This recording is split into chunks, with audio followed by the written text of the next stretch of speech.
শান্তিপুরে হিন্দু দেবদেবীর প্রতিমা ভাঙচুরের ঘটনায় দুই মূল অভিযুক্ত অমিত দে ও অসিত দে শেষমেশ ধরা পড়ল পুলিশের জালে। অভিযুক্তরা সম্পর্কে দুই ভাই। ওদের বাড়ি শান্তিপুর থানার অন্তর্গত সর্বনন্দীপাড়া এলাকায়।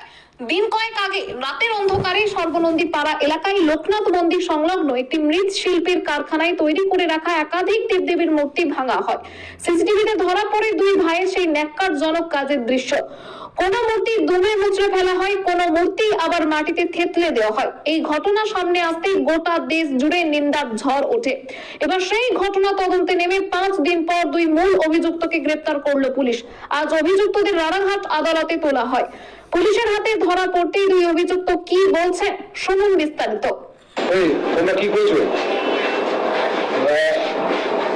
আজ তারিখ রাত্রে আমি সকালে গেছিলাম, একজন মারা গেছিল আমাদের বয়স্ক বুলবাজির একজন বয়স্ক লোক। ওখান থেকে আমি এয়ারপোর্টে আনুমানিক 3টে সাড়ে 3টে বাজে।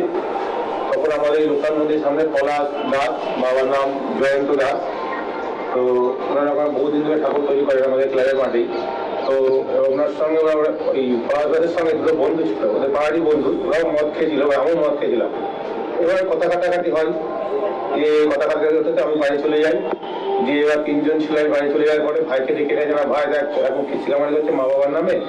ভাই এসে শুনলো, ভাই বললো চ সকালবেলায় আমি ক্লাবে সেক্রেটারি গিয়ে বলবো। আমি 55 নেশাগ্রস্ত হয়েছিলাম, মানে এত পরিমাণে মদ খেয়েছিলাম, মানে কোনো হুঁশ ছিল না আমার। যাই হোক, এবার ভাই অনেক চেষ্টা করে নিয়ে যেতে পারেনি। পরে আমি বাড়ি চলে যাবো, আবার এসে আমি তখন ঠাকুরগুলো ভাই ছিল সঙ্গে, দুজন মিলে ঠাকুরগুলো আমি ভেঙে ফেলি। ভেঙে ফেলি প্রায় 60-70টার মতো ঠাকুর আমি ভেঙে ফেলি।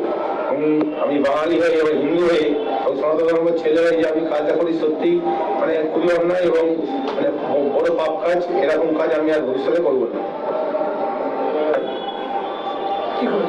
ও আমার সঙ্গে ছিল, তো ও 2-1 ঠাকুর ভেঙেছে। হ্যাঁ, আমরা দুজনে অন্যায় করেছি। ওর নাম কি? অমিত দে, ওর নাম অসিত দে। বাবার নাম? বাবার নাম ঈশ্বর গোবিন্দ দে।